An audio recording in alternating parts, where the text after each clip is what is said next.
Just if you all can mute yourself, that way there is no multiple voices coming through. It will cause distortion. So, Om.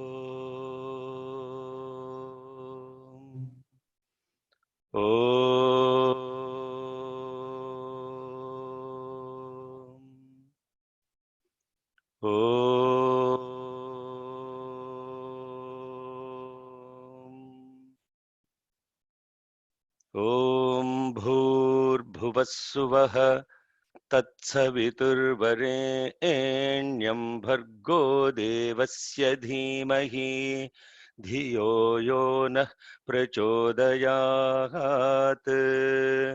ॐ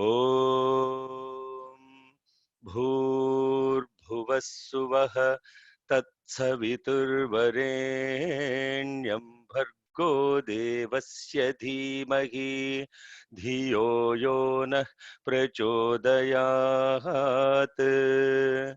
ॐ भूर्भुवस्सुवः तत्सवितुर्वरेण्यं भर्गो देवस्य धीमहि धियो यो नः प्रचोदयात् ॐ शान्ति शान्ति शान्तिः. Our Father, thou art in heaven, hallowed be thy name. Thy kingdom come, thy will be done on earth as it is in heaven. Give us this day our daily bread, and forgive us for our trespasses, as we forgive those who trespass against us. And lead us not into temptation, but deliver us from evil. For thine is the kingdom, and the power, and the glory, forever. Amen. Shema Yisrael, Adonai Eloheinu, Adonai Echad, Adonai Echad, Adonai Echad. Hashem Vahu Vahishte Masti Vushta Asti Vushta Ahmai Hyat Ashai Vahishtai Ashem Namo Tassa Bhagavato Arahato Samma Sambuddhassa Buddham Saranam Gacchami, Dhammam Saranam Gacchami, Sangam Saranam Gacchami. Bismillah Ar-Rahman Ar-Rahim, Bismillah Ar-Rahman Ar-Rahim, Bismillah Ar-Rahman Ar-Rahim. La ilaha illallah, Allah, Allah, La ilaha illallah, Allah, Allah, La ilaha illallah, Allah, Allah, La ilaha illallah, Allah, Allah. Om Saishwaraya Vidmahe Satyadevaaya Dhimahi Tanna Sarva Prachodayat. Om Saishwaraya Vidmahe Satyadevaaya Dhimahi Tanna Sarva Prachodayat. Om Saishwaraya Vidmahe Satyadevaaya Dhimahi Tanna Sarva Prachodayat. Om Shanti Shanti Shantihi. Om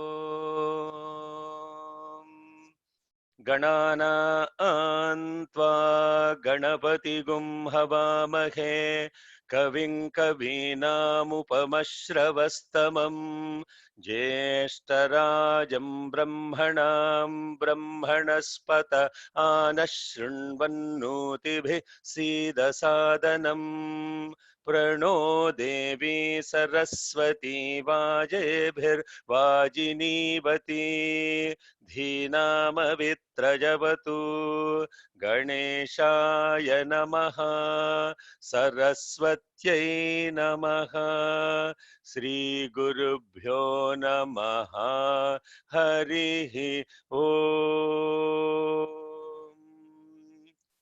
सहना भवतु सहनौ भुनक्तु सह वीर्यङ्करवावहै तेजस्विनावधीतमस्तु मा विद्विषावहै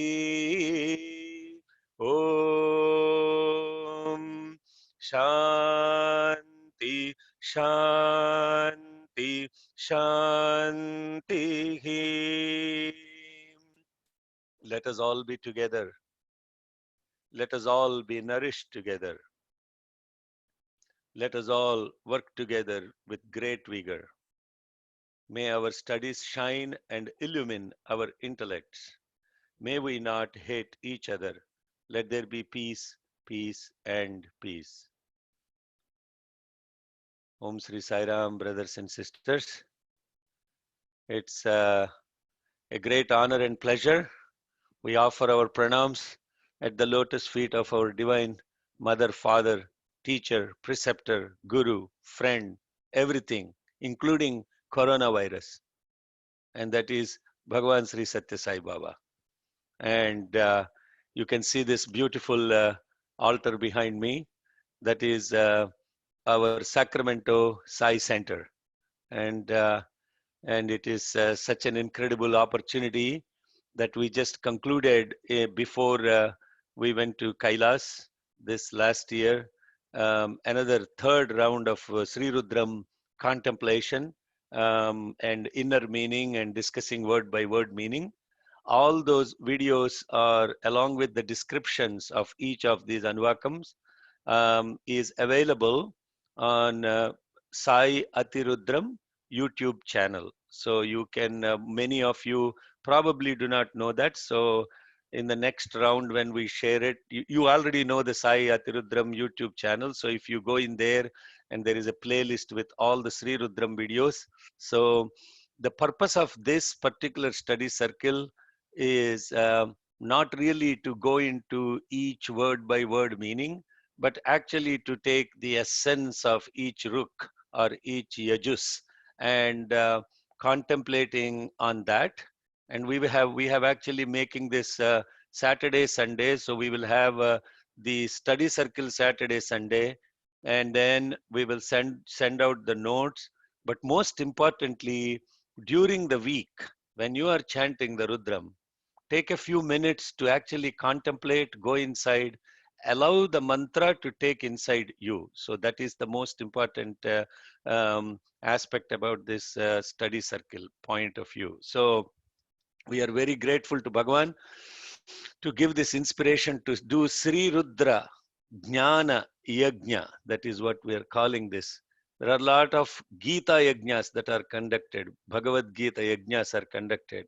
Probably this is the first time that Sri Rudra Jnana Yajna is being conducted.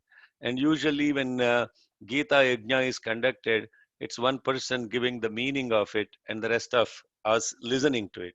But this is going to be different. We want to enable everyone to share whatever may be your experience. And of course, with the number of people, it may not be practical to condense all of that sharing in an hour.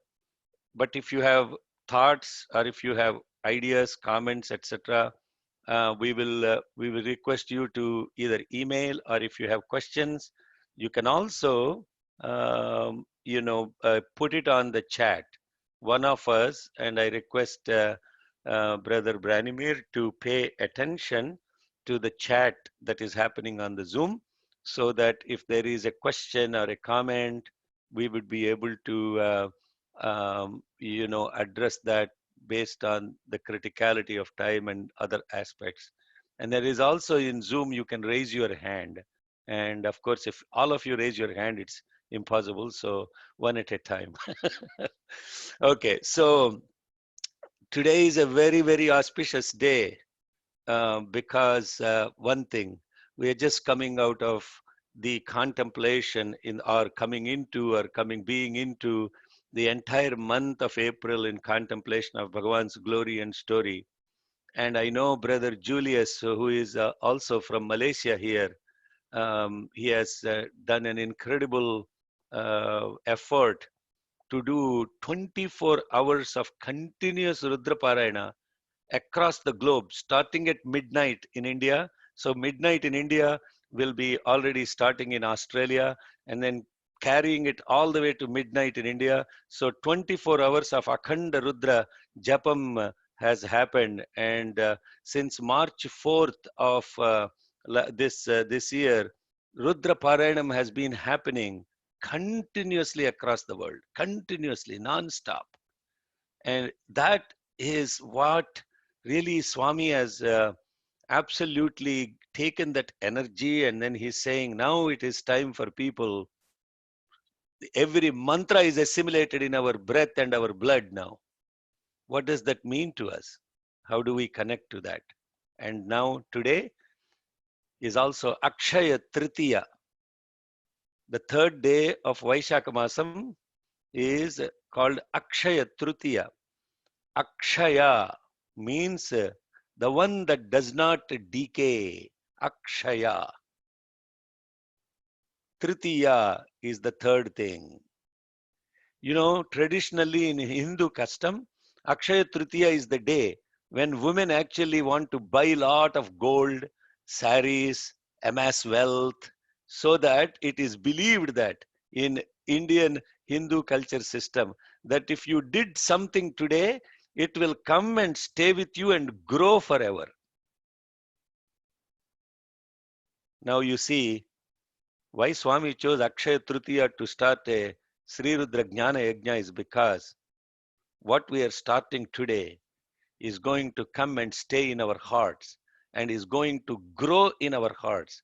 And that is what is going to grow is the third one, not the first one, not the second one. It is Tritiya, it is the third one. And what is the third one? The first is body, the second is mind, and the third is neither the body nor the mind. That may be a little too philosophical for people in California too early in the morning without coffee. So, but I will leave it there. And but I'm sure you get the point. Is today is Akshaya Tritiya. It is also Parashurama's birthday, and it is also celebrated by Jains because today is the day of salvation of one of the greatest saints in the Jainism. And today is also the beginning of Ramadan for billions of Muslims across the world. Today is the beginning of Ramadan. So with all of that stuff, Brother Branimir, you want to share anything with the folks before we get into Sri Rudram? I don't want to take your time, Shekharji. Oh, Sai Ram. I just wanted to tell you that thank you for mentioning Ramadan because we have lots of Turkish devotees, online as well from Turkey. Oh, Sai Ram. Yeah. Thank you. Ramadan Mubarak to all the brothers and sisters from Turkey. And I remember when you came to Croatia for the Atirudra Mahayajna and offered the beautiful songs to Bhagavan in Kranjak. So remember every one of you. Thank you for joining. And Brother Julius, do you have anything to say, please? Is Julius on? Because it's past midnight for him, isn't it? Or almost midnight. No, actually, I'm actually getting ready for tomorrow's chant. We got inspired by the different station. We wanted to have a continuous chant tomorrow from 4 a.m. In each country. So we want to see if we can chant the entire day. So we were quite excited about it. And thank you for this platform. Thank you for having this class. It's much awaited. We really looking forward to learning from you in this Sairam, entire brother. round.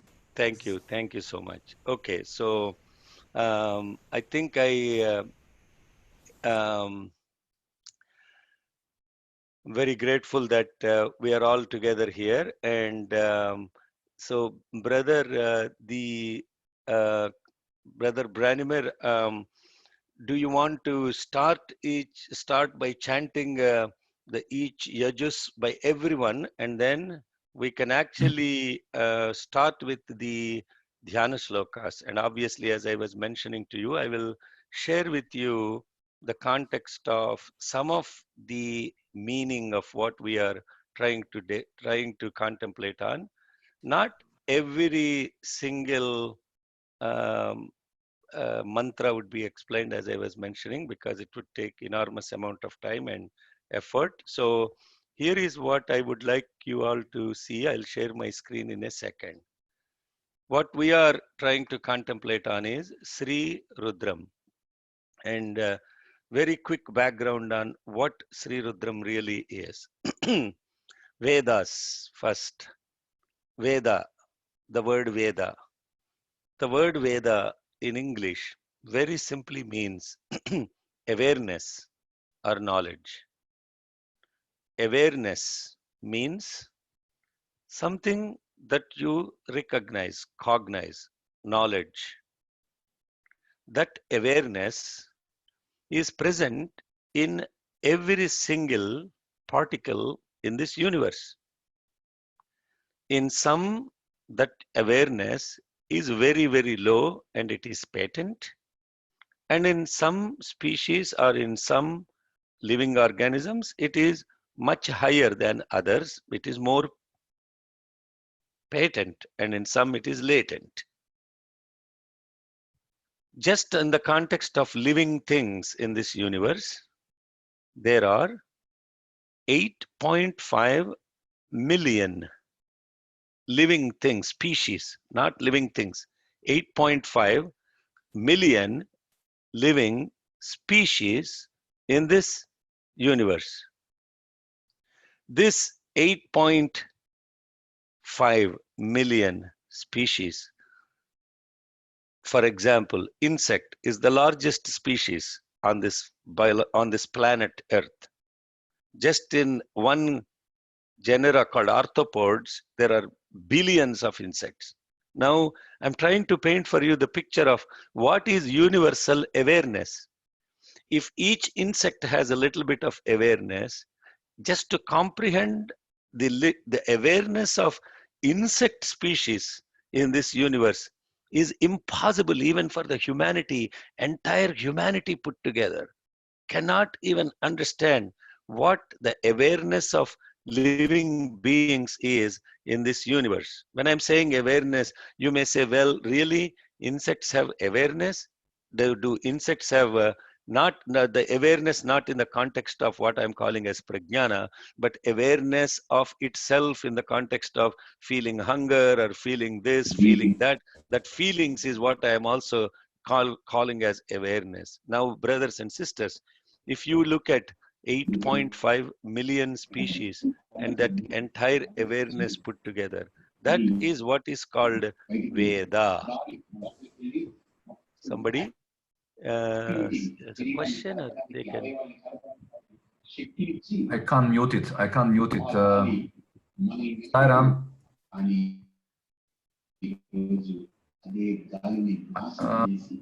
Somebody, Galaxy. Thank you. Thank you. And so that awareness, if you call as Vedas, and that awareness is now classified into three things: Rigveda, Samaveda, Yajurveda. So if you look at this awareness as a ball of awareness, the outer sphere, the middle layer, and the inner layer, those are the context of what we are calling as Rug, Sama, Yajur.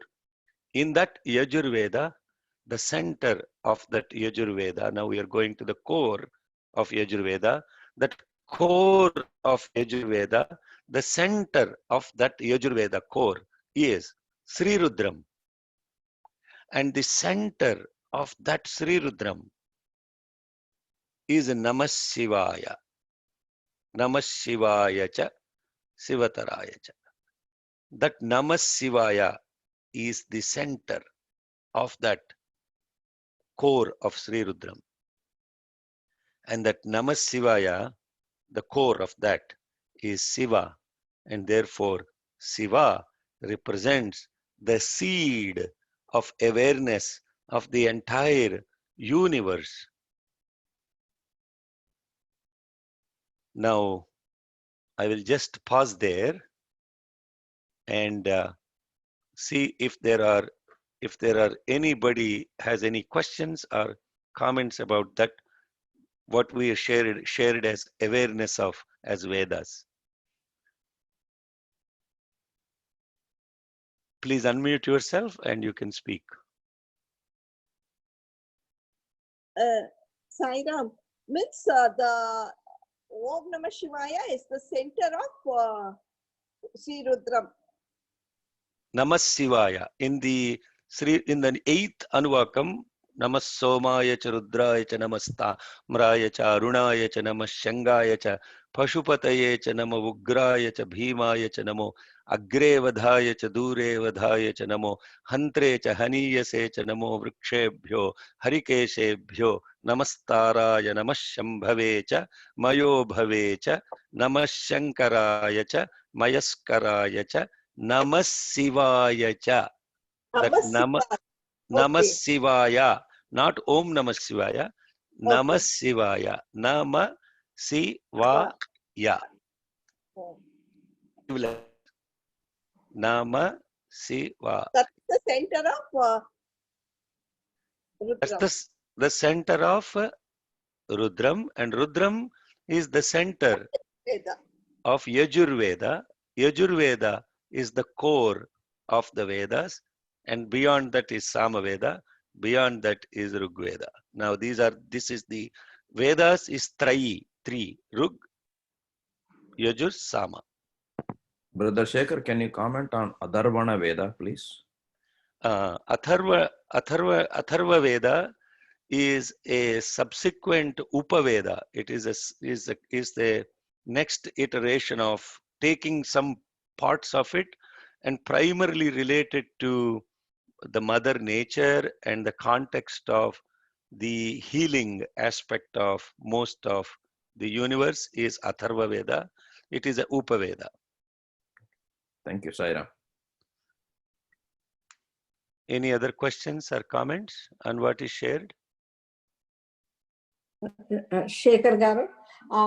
So when you're saying Namah Shivaya, in the center of the 8th Anuvaka, in Yajurveda, you're saying this is the source for all the awareness? Yes, it is the center of all the awareness.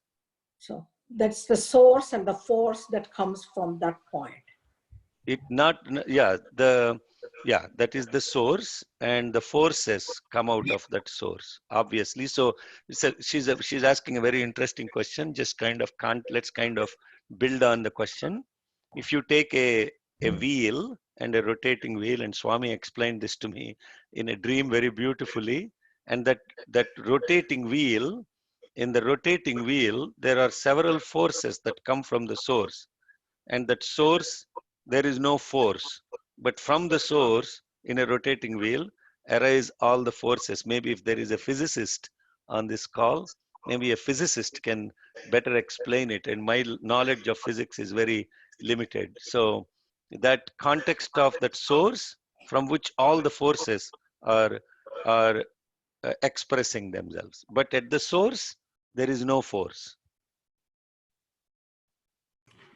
There is is there a reason why Yajurveda is divided into two parts? And actually, how come that Yajurveda is in the center of all the Vedas?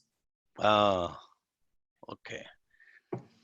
Now you have to all note my disclaimer. I am neither a Vedic scholar nor am I a Vedic Pandit. I am not a Yajurvedi myself. I am just a Sai Vedi, means I only know Sai, and Sai is what all I know.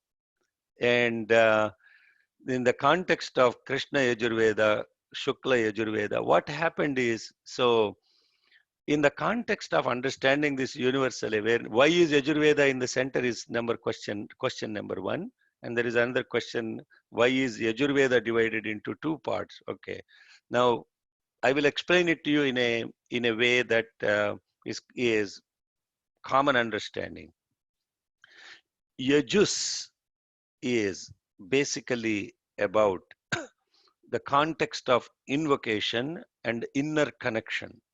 You can think of Yajurveda as bhakti or love, because it is all about, mostly about worship and mostly about connecting to God through rituals. And hence Yajurveda is the center, just like love is at the center and devotion is at the center of everything. As devotion expands, it expands into a outer awareness and then an outer awareness. So love is where it starts and expands. This is the way, at least I understand it, and Swami has inspired me to understand it. Now, the next question is, why is Yajurveda divided into two parts? Well, why is mathematics divided into trigonometry, geometry, calculus, all these different things? To ensure that people at least master a little bit of it.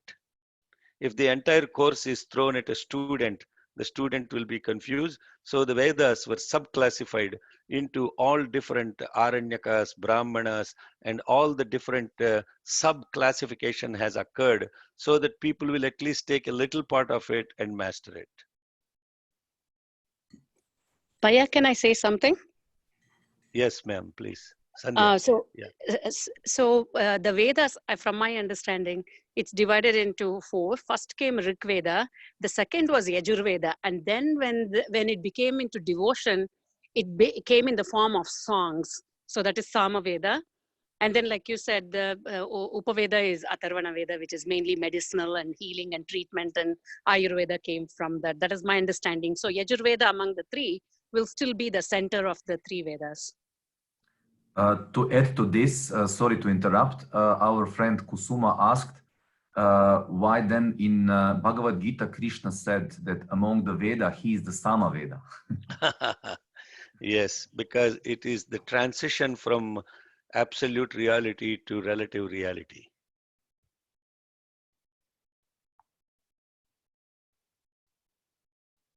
So and I think it's also because bhakti is more, according to Krishna, bhakti is more important than all the chanting that we do. That is what he says, that is why even in Bhagavad Gita, bhakti comes after Gnana Yoga. Bhakti Yoga, I think, is the 12th chapter or 12th parva, I think, 12th or 13th, I've forgotten the number. So I think bhakti comes, it's towards the end, because to get to that stage is you have to pass through all the other stages first. Starting from Arjuna Vishada Yoga, you have to start all the way and go up to Bhakti Yoga. That it doesn't come so easy. So for him, that is the reason why. And when Bhakti comes, devotion and song, it comes in the form of a song. So that is why Krishna says, among all the Vedas, I am Samaveda. Wow, beautiful.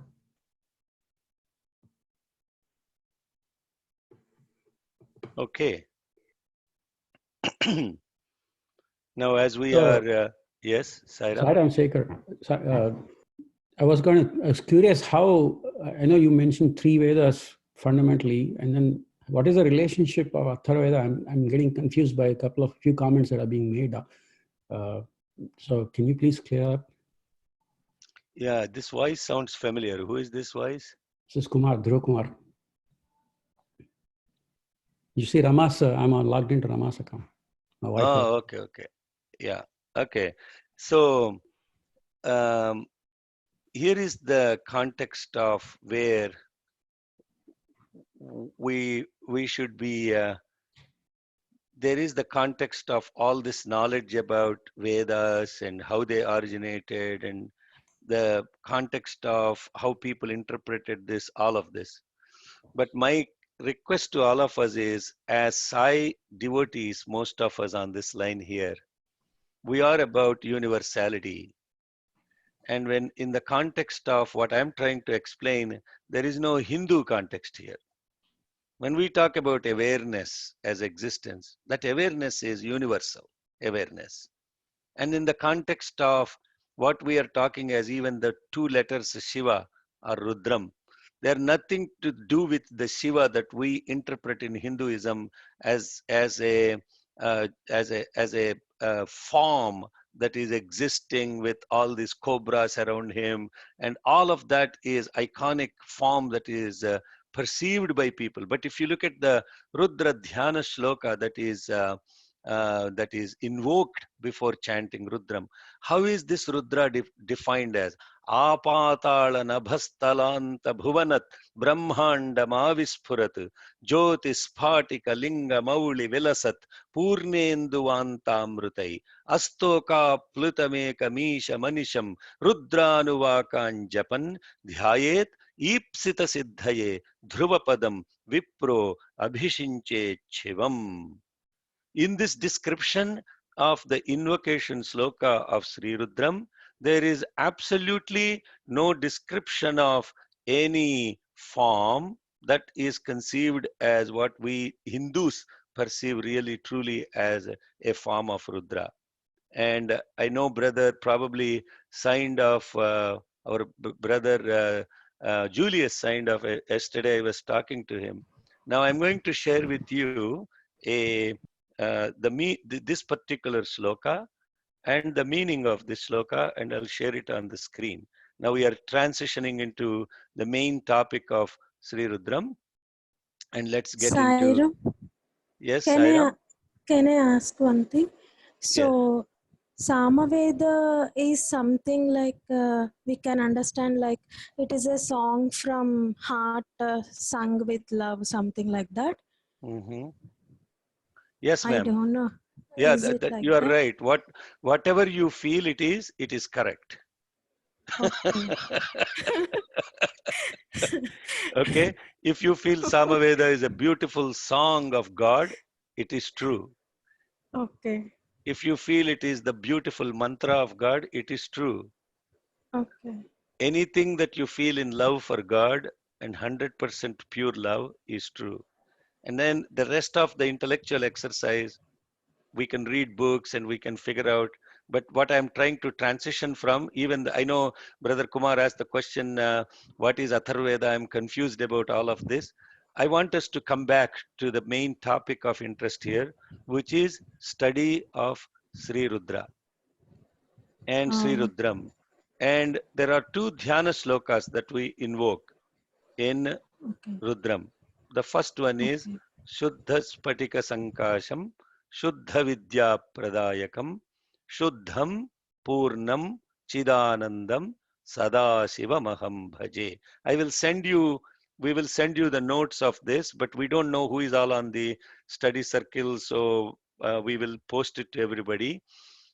What is this meaning? The transliteration. Shuddha Spati. I'm not going to explain word by word meaning. I meditate on that pure, resplendent effulgence that bestows the supreme knowledge of the self that is unblemished, full, blissful awareness, and ever auspiciousness.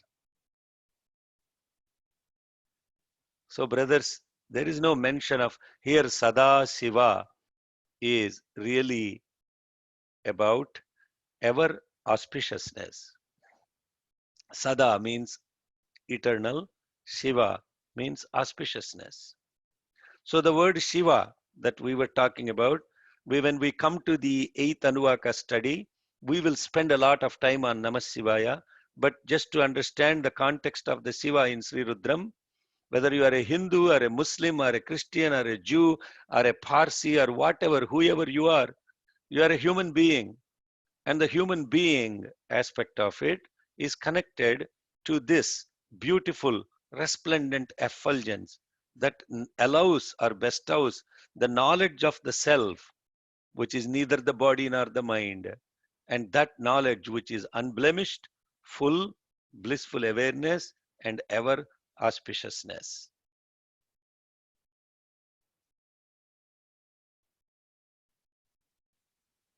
Just to pause there and just to contemplate on what I just read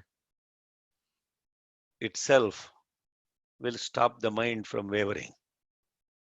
Shuddha spatika sankasham Shuddha Vidya Pradayakam. Shuddha Vidya Pradayakam. Supreme knowledge, bestowing supreme knowledge,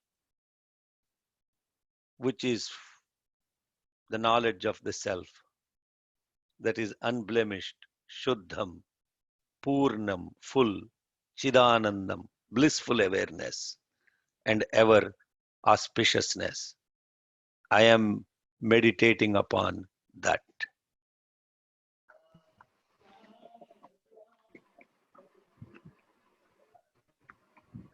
Every single devotee of Swami that is chanting Sri Rudram, when they are chanting this shloka, Swami says very beautifully, he said to me, these mantras do not actually are nothing to do with what we perceive, have been perceptually tuned to believe that God is some form. Now the next shloka, Apatala, Nabhastala, Anta, Bhuvana, Brahmandam, Avisphurat.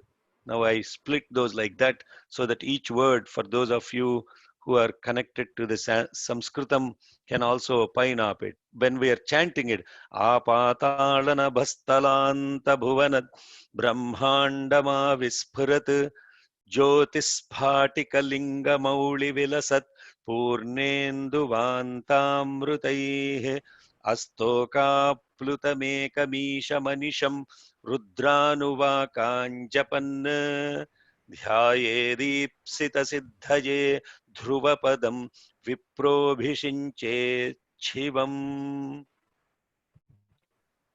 There is this ellipsoidal pillar of light that is crystal clear. Sphatika is crystal, linga is ellipsoidal, pillar of light, jyoti, that is pervading the entire universe and the cosmos from patala. Patala. Patala means down in the stratospheres, even below the earth. That all the way to Nabhastala, Anta, Bhuvana, Brahmandam. Entire universe. If you are meditating on this slokam, just imagine how powerful this pillar of light that we're talking about, how vast and how universal that light is. And that light, at the tip of that light, there is this full moon kind of light that is on the top of it. And while you are chanting Sri Rudram, the wise, when they are contemplating and chanting this Sri Rudra, the nectar of bliss will flow from the tip of that light, the wise that are contemplating in full presence to the glory of this unique, ever existing, unique, ekam, isham, ever existing, anisham, ever existing, and everlasting resplendent effulgence, Rudranuvakan Japan, Dhyayet Ipsita Siddhaye Dhruvapadam, Vipraha Abhishinchehe Sivam. Instantly, you will be connected to this resplendent effulgence. That's the pillar of the light. And the nectar of bliss is flowing from the tip of it, drenching the entire body, the mind, and every sense that is present within with this blissful experience of just chanting Sri Rudra Anuvaka.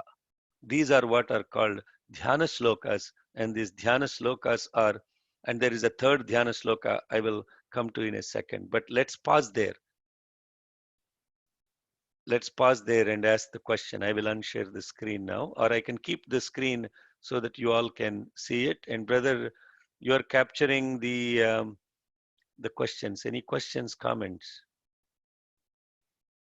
Not as of now to this topic.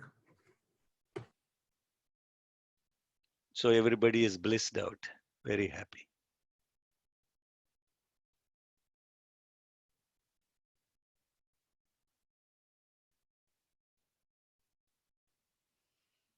So when we are meditating on these slokas, these dhyana slokas, we are meditating on effulgence, the light, the resplendent effulgence. And that is what is described as Tat Savitur Varenyam.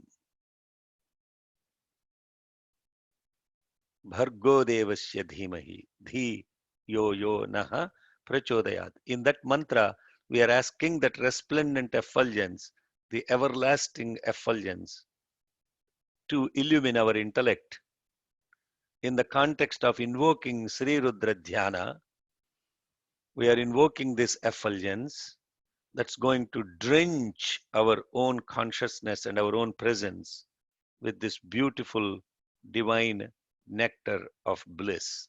Instantly, Dhyayet, when you meditate upon it, Ipsita Siddhaye, Dhruva Padam, no question about it. It is something that is absolutely present. Vipraha, those that are wise, Abhishinchehi Shivam.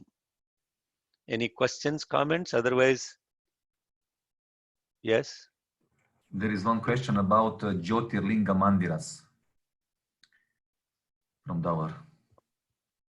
Jyotirlinga. Oh, in the Jyotirlingas, I think what is referred to here are the Jyotirlingas that are associated with the Dwadasha Jyotirlingas, 12 lingas that are present in India, supreme centers of this lingas, effulgence. And linga, the word linga, again, brothers and sisters, I will constantly only focus on the universal aspect of these mantras, because that is what for me is my personally, that's what Swami has instructed as a personal sadhana, which is to make these mantras which are universal, about universal awareness. And it is nothing to do with the context of, when I say nothing to do, it is something to do with the Hinduism aspect of it, but Hinduism as practiced religion has derived from this, and so did other religions also derived their knowledge and awareness from the same context of universal principles. So you should forgive me my knowledge about uh, Hindu scriptures, Puranas, my knowledge about temples, my knowledge about Hindu rituals is actually very frankly very, very, very limited. I don't know. So you ask me, if I will tell you very frankly, if you ask me to chant all the names of the 12 Jyotirlingas, I cannot. But if you ask me what is a Jyotirlinga, I can connect to that. What is the Jyotirlinga is Jyoti means effulgence. Linga means from which everything comes and goes, merges and emerges. Liyate, gamayate iti lingaha means that from which everything emerges and into which everything merges. That is the meaning, inner meaning of what a linga is. And Jyoti means effulgence. So from this supreme effulgence, in fact, present within this effulgence that is pervading the entire universe and cosmos, everything is coming out of it and going into it. Shekhar, is there any reason why the elliptical shape and not others? I mean, you know, the elliptical pillar, why ellipsoid? Why ellipsoid? Because again, that's actually a very interesting question. Anybody has any answer to that? I'll open it up. This was what was asked in the chat box. Okay. It's not from my side. Namaste, Yes. Shekharji. This is Geeta. I'm a devotee of Amma Karunamais. We've met before. Sairam, sister, Sairam. I heard about this just before the time, so I've joined and it's wonderful. Amma says it's elliptical because it's the shape of a flame. That's what she has said. Thank you. Thank you for sharing that. That's very beautiful. Jai Uh, Kalyani. yeah. Yes. Yes, Sandhya. So the ellipsoid is supposed to be because it's the energy from which everything comes out, the creation comes out and reaches back into. And that is why it is ellipsoid. That is my understanding. Okay, so there is a medical doctor saying that the egg shape is ellipsoid. So anda, as they call it, like Brahmanda, in this mantra that we are chanting here, Dhyana Sloka, Bhuvana Brahmanda. Anda means egg, right? Brahmanda means the egg-shaped universe.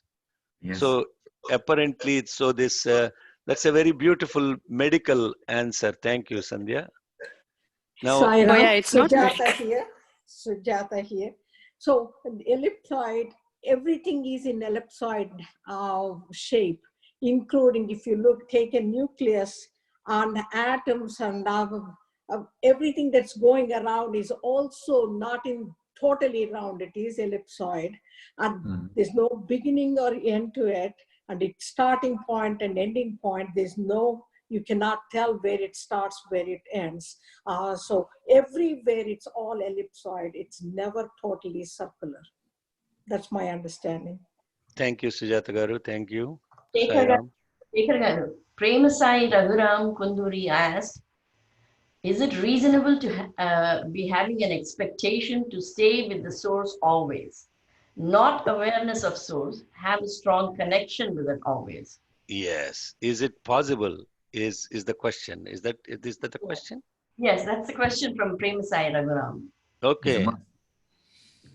Yeah, is that is the question is that is what is called so there is the context of consciousness, conscience, conscious. Swami describes very beautiful.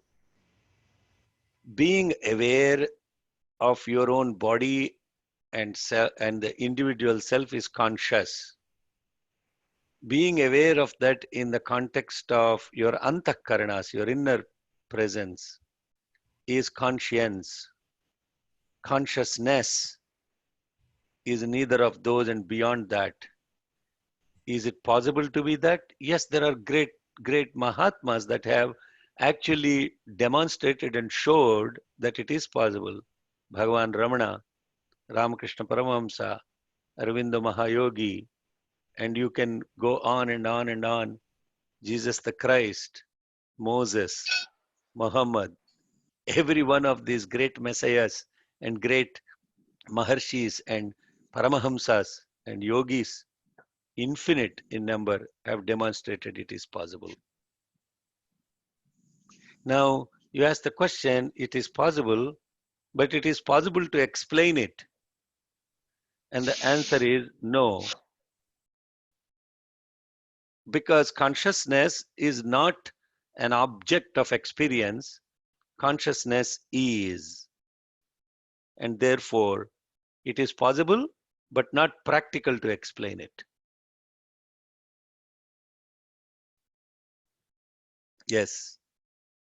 Thank you. Any other questions, brother? Otherwise, we'll.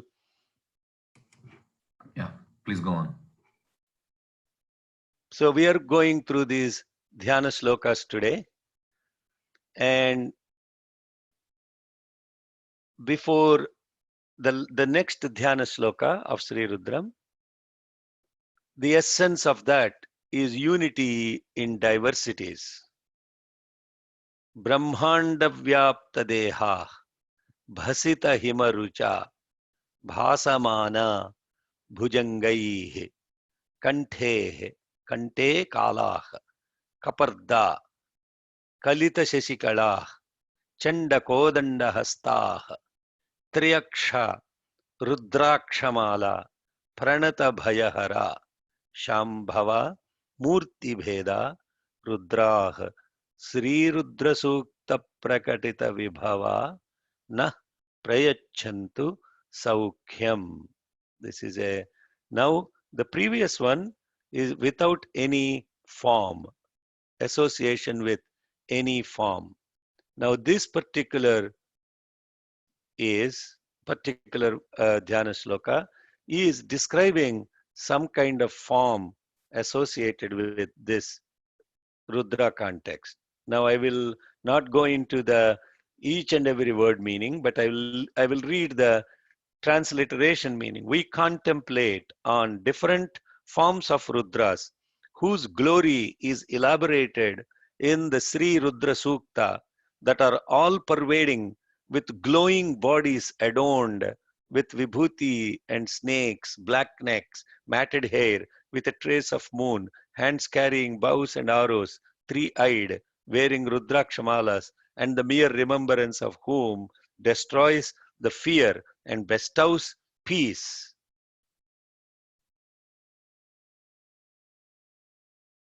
Now suddenly we are saying, oh, Rudras means with all those things in the context of literal objects hanging around them.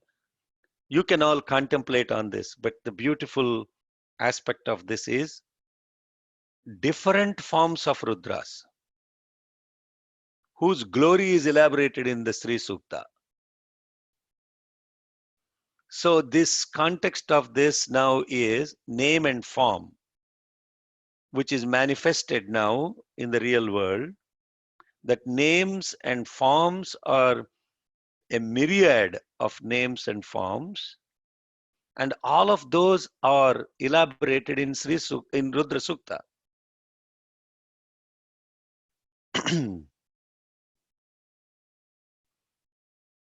This is homework, and you can come back to why contemplating on mere remembrance of these is, here is the thing, what we watch in the outside world is a myriad of names and forms. But what we have to remember is that all these different bodies, some are illumined, some are elevated, some have forms that are not even comprehensible. They look really weird, having snakes around them. Some have black necks. Some have hair that has not been, probably not even, groomed for a while. Some carry weapons in their hands. Some look really weird. But remember that in all these myriad names and forms that look complex, difficult to comprehend, etc., they all have the glory of Rudra emanating through them in one way or the other. And just remembering that in this diversity of names and forms, that the Sri Rudra is present in them, that itself destroys the fear and bestows the peace. So brothers and sisters, this mantra is about COVID virus. Oh my God. If you remember that COVID is Rudra, it actually has no form. It is very simply a very simple RNA particle which has some protein on it. Looks totally weird. I don't even know how it looks. There are all kinds of pictures thrown. But truly speaking, it doesn't even have any form to be connected to. And yet, if you remember that even that is Rudra, just that simple awareness that even those that look fearful, dreadful, with snakes around them, black necks, matted hair, etc., all of that stuff, saying that there is God within everything, there is the unity in diversity, and that is God, that itself takes away and destroys the fear and gives happiness and peace. Questions, comments?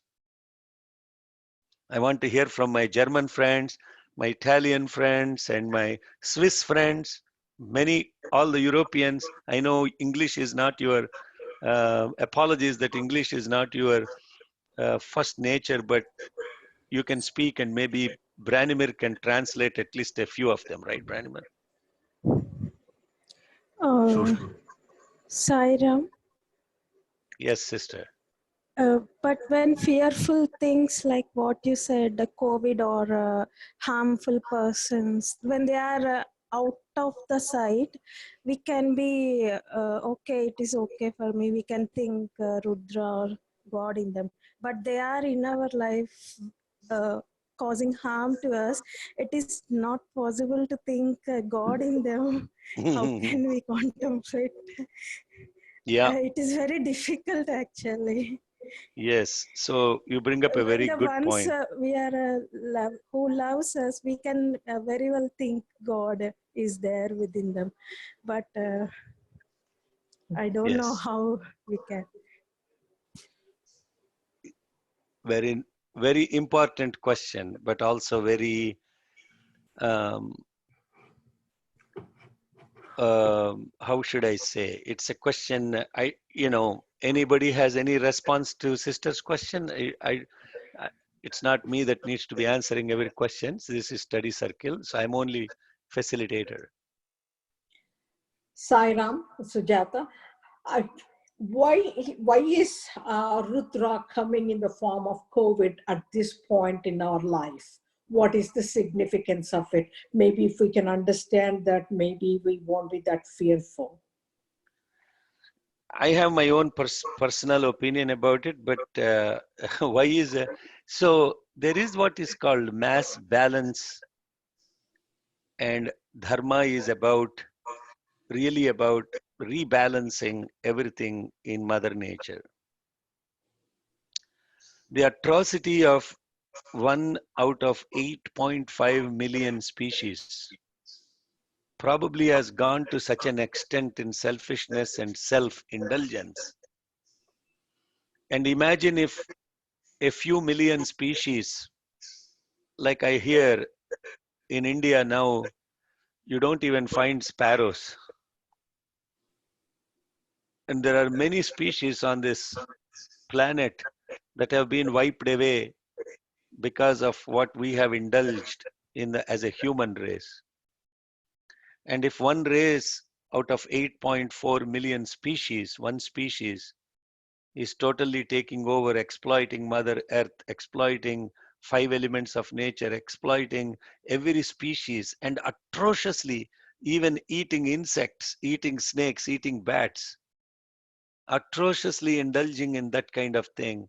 And imagine if all of them went to God and prayed.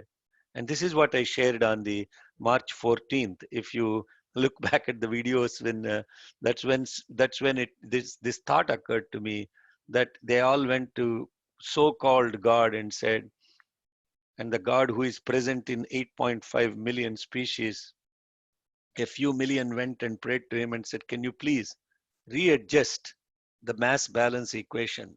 Can you do something that the human now behaves in an awareness of every one of us, not just self-indulgence?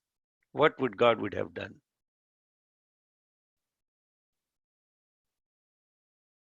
He will come in a name and a form that is not even comprehensible by that species, and then he will say, let me take care of these guys. Let me wake them up. Brahmanda Vyaptadeha, a form that has expanded Brahmanda, entire globe.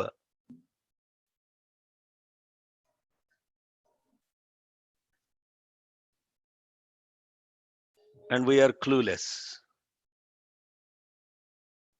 Yes, then the question comes, oh brother, why is Rudra then taking the lives of so many people? That is not God, no. Well, Krishna also asked Arjuna to do mass balance equation adjustment and said, take care of these guys whose selfishness has gone beyond bounds. Take the bow and arrow, Arjuna, destroy them. It's my order to do so. And Arjuna did that. Initially, he didn't. But now, on the other side of the war, there was a Bhishma, there is a Drona, there is a Krupacharya, there is all these cousins, all these friends. Very difficult to comprehend why those have to be killed. But the mass balance equation does not discriminate good and bad at that point. In the context of readjustment, something will happen. But those that stay close to the source and are able to see this changeless one in the diversity of many, for whom the fear and the peace, the destruction of fear happens, bestows peace. Very similar story in Judaism about Passover, how Moses has instructed when the plague is coming. He said, sit in your houses, contemplate on God. This is God's Leela that is coming through as plague. Who shall then hold on to his love and glory? Their first son will be protected, and those that are not, they will be destroyed. Similar story in Judaism. Is there somebody who is Jew that can maybe elaborate on that? What happened with the plague and how Moses protected all those? Brother, can you please unshare and so we can see you, please? Oh, sorry. Are you missing me already? Yes. Okay. Okay. Somehow I'm not able to put in a gallery view to see all of you. I was hoping I can, but I think others should put you on speaker view. Then you'll show up. okay, thank you. Yes, any questions, comments? Or actually I'm asking somebody from any brothers that are Jews on this study circle that can talk about the plague that affected and how Moses protected everyone.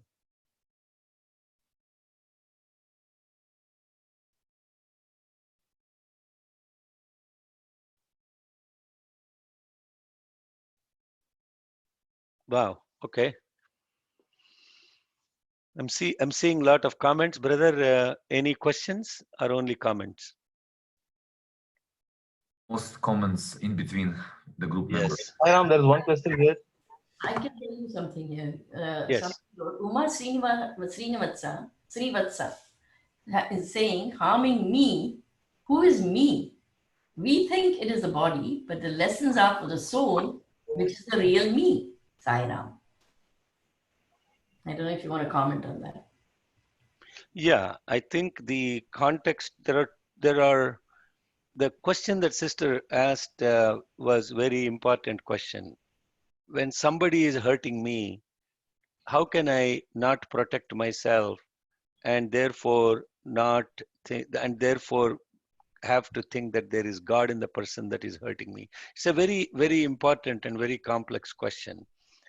There is nothing called if something is happening to you and you have to self-defend. It's very important, the context of self-defense and not getting hurt is also spirituality. And maybe I can share a story here that is probably elaborates on this. My brothers and sisters from Sacramento heard it several times, but so I apologize to them. But this is a story from Parable of Sri Ramakrishna, where there is in a village, a number of children were playing, and when they were playing, there is an ant hill in which a cobra lived. And when the cobra was provoked, it comes out of this ant hill because they were throwing stones at the ant hill, playing around the ant hill, and then the cobra comes out and it hurts, one of the boys. And a sadhu, a monk, was passing by, and then he sees this boy was bitten by cobra, and he goes and he immediately rescues this child and then takes care of him. And then he tells the cobra, how shameful that you have hurt this boy who was throwing stones because they were simply playing. They didn't know that you lived in this anthill. And so he, instructs the cobra that it should not hurt. And then a few years pass by, and the same sadhu was passing by that village and the road, and he saw something very fascinating. All the children they got hold of the cobra's tail, and they were swirling the cobra, throwing it against the wall and the floor, etc. And the cobra goes to Sadhu and says, "Look, Swamiji, what you have done. You told me not to hurt. And now you see my status. My entire body is hurting. These guys are killing me every day." And then the Swamiji very beautifully says, "Oh cobra, I didn't ask you not to hiss. I told you not to hurt. But I didn't tell you not to hiss." I just wanted to comment on that, if I may. Even Ramana Maharshi, who was always in silence, when he went for a walk with his fellow, companions, he was attacked by some robbers. And Ramana Maharshi didn't do anything. He just cooperated and gave away everything that he had. So there was no resistance on his part. But just because the COVID virus, I see the universal self in the COVID also doesn't mean that I do not protect myself. It is instinctive to protect ourselves, and we must protect ourselves. Absolutely, Even yes. in Rudra Sorry, who is that speaking, Amaka? So next time when you speak, can you please identify yourself so people will also connect to who is speaking? This is Usha Prabhakar. Usha, Sairam. So, Thank you. yeah, so he said he cooperated, so he did not resist. But in our situation, current situation, doesn't mean that we think COVID is also myself only and live any which way I want. I need to protect myself. I need to follow all the measures that have been prescribed. Absolutely. But on a philosophical level, everything is me. So, and I'm not this body. So even if any calamity came over me, I do not have to panic as long as I am identified with that universal self. Knowing that the innermost essence of me is Shiva himself. Absolutely. No, that's a very good point, Usha. So there is a very important aspect of why, in the context of the human values, we just did a study circle on a very beautiful in the Sacramento study circle, Sai Center. Swami says, truth is God, love is God, dharma is God. So when you contextualize this in a practical application, truth, the absolute, which is the absolute one, is one, that is God. When you personalize it as an individual, then when you express that absoluteness, then that is love. And that love is God. And that is supreme bhakti or ananya bhakti. And that love is God. And in the relative world, in the context of dharma, obliging in the context of the relative reality, like protecting yourself and protecting others from yourself, or protecting yourself from others, that is all dharma. And that protection is what I was talking about in the context of the cobra story, where protecting yourself is also context of dharma, which is God, relative reality. Three realities: absolute reality, personal reality, relative reality. In absolute reality, truth is God.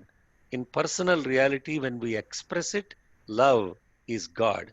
When we do the action in the context of relativeness, that action is God. True. And also,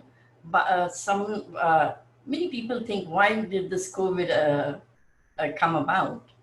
But, in the Bhagavad Gita also, he has said, yada yada glanir bhavati. I forget the shloka Yada now. yada hi dharmasya glanir bhavati bharata abhyudhanam adharmasya madatmanam srujamyaham. Yeah, I so this I COVID, manifest myself from time to time to do the mass balance equation is normalized, and that is called dharma, and that is what I was Yeah. So referring there to. is no Ravanasura here. There is no Kamsa here. Yes. In today's modern world, it is the COVID that has come about to restore the balance. Yes, and that is the very important point to comprehend, is that in the context of thinking that COVID is some enemy and I have to defeat this enemy, this is a war, we have to win this war, and we are this, we are that, and again, we are the supreme human race that can defeat everything and any damn thing in the nature. That arrogance and that ego is what actually defeats the purpose in the context of a spiritual being. In spiritual being, there is nothing like I want to defeat, I want to win, all of that is nonsense. Recognize that COVID is God, but protect yourself in the context of that And is what is the most important lesson that humanity has to learn. yeah, and also it is said in the Vedas, dharmo rakshati dharma. Dharmo rakshati rakshitaha. Rakshitaha, which means once this balance is restored, we need to get reflect inside and correct our behavior in terms of indulging in so many enjoyments, because we are so addicted to experience that we are always constantly looking for experiences, you know. Yes. But if we start reflecting inside and go within and be in our own beingness, not becoming, but beingness, we will be much more happy with a very few things. We don't need to indulge in so much of consumerism. Yes. So I'm seeing some. Thank you, Usha, and Brother Branimir. It would be great if you can actually save the chat also on the Zoom, so you can share it with others. There are a lot of comments coming on. I'm not going to take each and every one. I think we need to come back to now Sri Rudram. It's. I know the topic of COVID is on, the entire humanity's center of eye, which is good. There are a lot of perspectives about that, but what do we do as spiritual beings is the contemplation of the Sri Rudra. So when we are looking at this, actually there Bhaiya, is may I say one thing? Yes, Sandhya, go ahead. So there were three things that came up when we started the Ekadasha Rudra Parayana. It was during the initial time, and suddenly during the Parayana, Swami's words came back. Everything is reflection, reaction, resound. So whatever is happening is a reflection of our inner world and inner turmoil.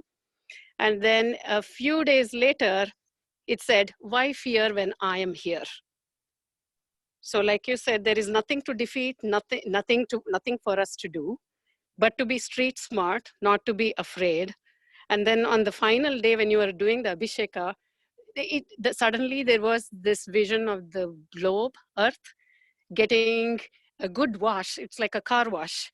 So it was almost like a reboot. So the only thing I want to emphasize on is there is nothing to be afraid of.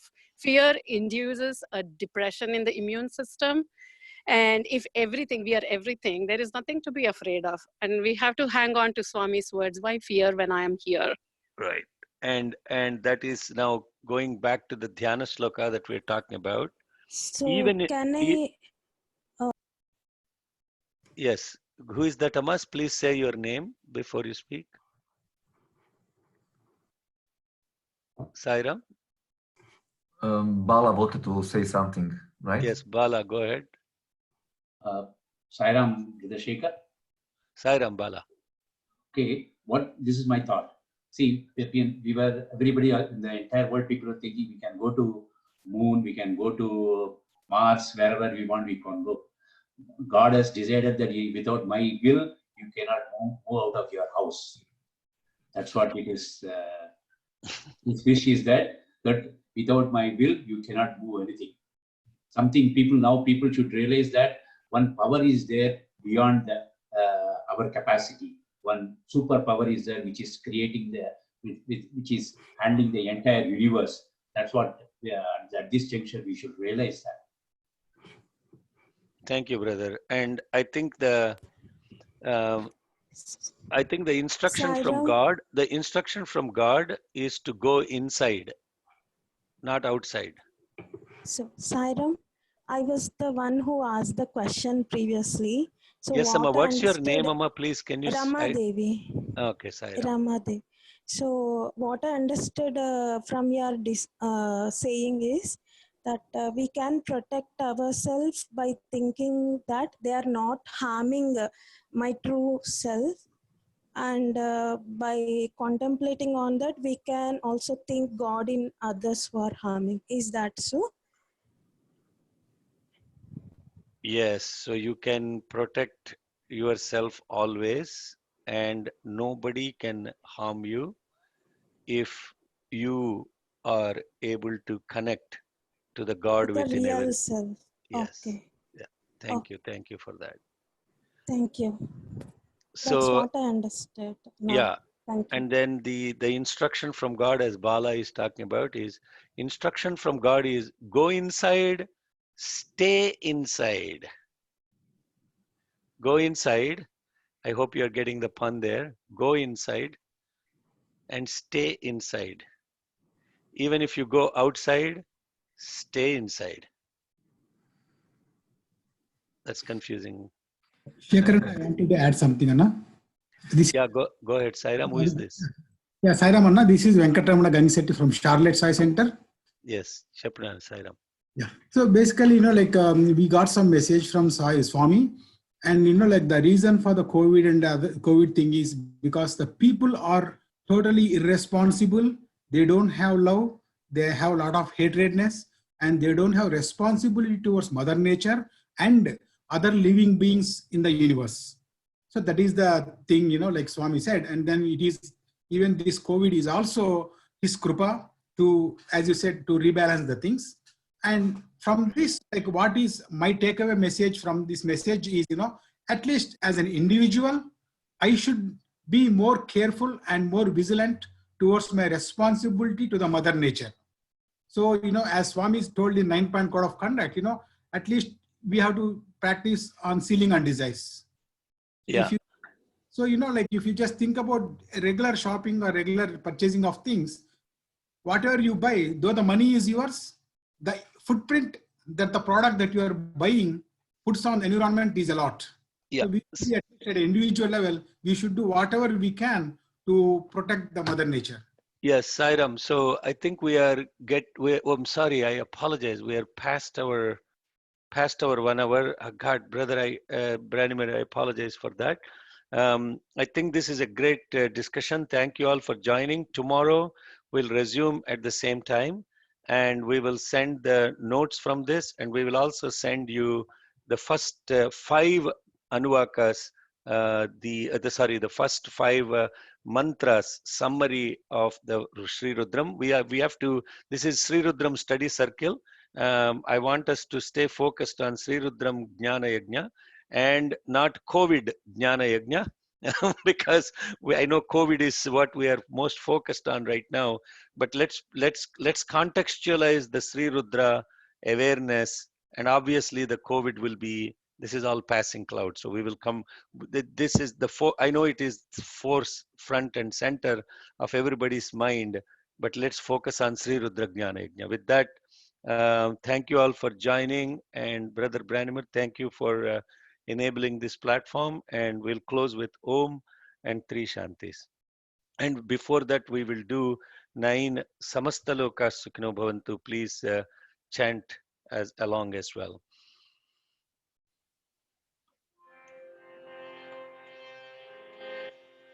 May the love we sharing spread its wings, fly across the earth and bring new joy to every soul that is alive. May the love we sharing spread its wings, fly across the earth and bring new joy to every soul that is alive.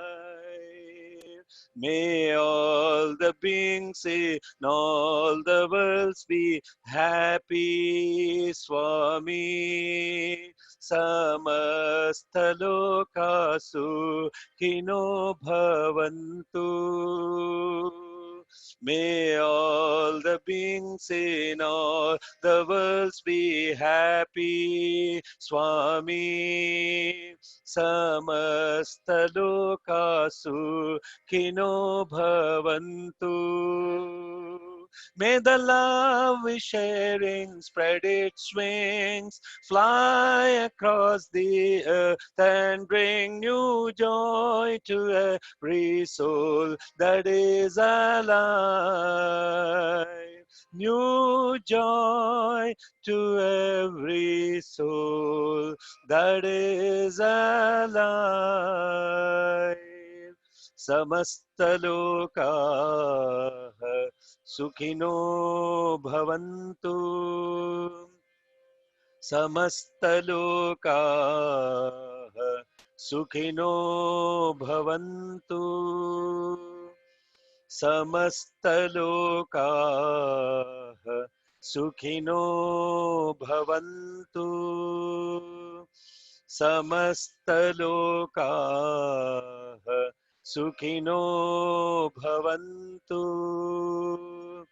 Samastalokaha Sukhino bhavantu. Samastalokaha Sukhino bhavantu. Samastalokaha Sukhino bhavantu. Samastalokaha Sukhino bhavantu. Samastalokaha Sukhino bhavantu. Samastalokaha Sukhino bhavantu. Om Shanti Shanti Shanti. Jai Sai Ram. Jai Sai Ram. Thank you everybody for coming. And Thank hope to you. see you all tomorrow. Thank you, Sai Ram Usha. Thank you very much. Thank Sai Ram. you. Sai Ram. Sai Ram. Sai Ram. Sai Ram. Sai Ram, everybody. Sai Ram. Sai Ram. Sai Ram. Sai Ramana.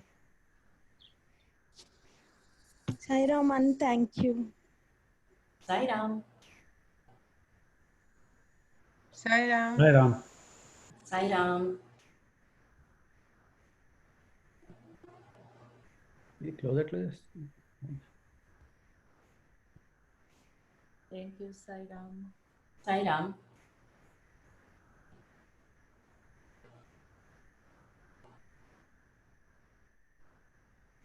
Thank you, Shekhar Garu. Oh, Branimir. Looks like everybody's gone. So I'm going to close the meeting now. Okay, Usha, thank you. It was very good. Thank you. I think it was very relaxed and very, very free-flowing meeting. Yes, it was wonderful, very informative. Interactive, and it was interactive. And it was very interactive. Yeah. I like that they didn't have any issues with any of the tech issues. That was wonderful. Yeah, there were about 187 people in there. I know. How did he market it? Where did he go? He has a following. He has a tribe. Oh, I see. Because he sings very well and he has taught the Rudram to many people, and many people consider him their guru because he taught, Ah, yes, that makes sense. Right, that makes sense. Yeah. Okay, Christina, I'll see you tomorrow then, or later in the evening. I'll see you later this evening, Usha. And did you test the link? Because you might have to download Microsoft Teams if you don't have it already. We'll meet again on your link. Yeah, okay. I'll call you. Bye. Bye.